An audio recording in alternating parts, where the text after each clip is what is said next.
মানুষ পাপের ভয়ে যে হুজুরদের অপকর্ম বলা যাবে না, তারা বয়ানে বলেছেন যে হুজুরদের অপকর্ম লুকিয়ে রাখলে আল্লাহ অনেক সওয়াব দিবে।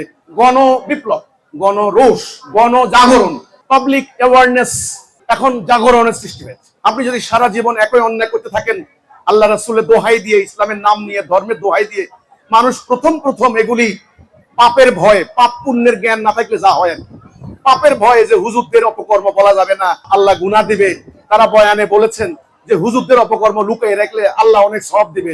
সওয়াবের আশায়, গুনার ভয়ে মানুষ এগুলি লুকিয়ে রাখছে। কিন্তু এখন আর কত?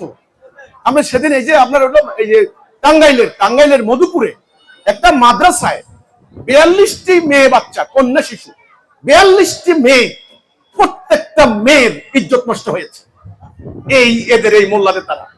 তো কাজে এখন তো মানুষ তাদেরকে পিটাবে, ঘেরাও দিবে, ধরবে, মারবে, জুতার মালা গলায় দিয়ে ঘুরানো হবে, গাছের সঙ্গে বেঁধে রাখবে, মাথা কামাইয়ে দিবে, দাড়ি কামাইয়ে দিবে, এগুলি করবে।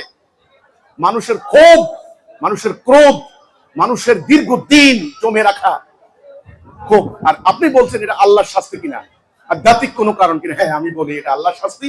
আল্লাহ বলেছেন যদি তোমরা সীমা লঙ্ঘন করো, যদি তোমরা মিথ্যা কথা বলো, যদি তোমরা গোপন করো, তাহলে আল্লাহ তোমাদের লানত দিবেন। এটা আল্লাহর শাস্তি, এটা একটা আধ্যাত্মিক কারণ আছে। কিন্তু মানুষের মধ্যে যদি আপনার ন্যায় অন্যায়ের বোধ জাগ্রত হয়ে যায়, মানুষ যদি বুঝে কোনটা ন্যায় কোনটা অন্যায়, তখন আপনি বছর বছর, মাসে মাসে খালি অন্যায় করবেন। মানুষ আপনাকে হুজুর হুজুর বলে খালি হাঁসের আন্ডা, মুরগির আন্ডা খাওয়াবে।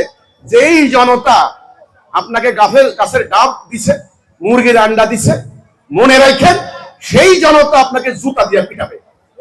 এই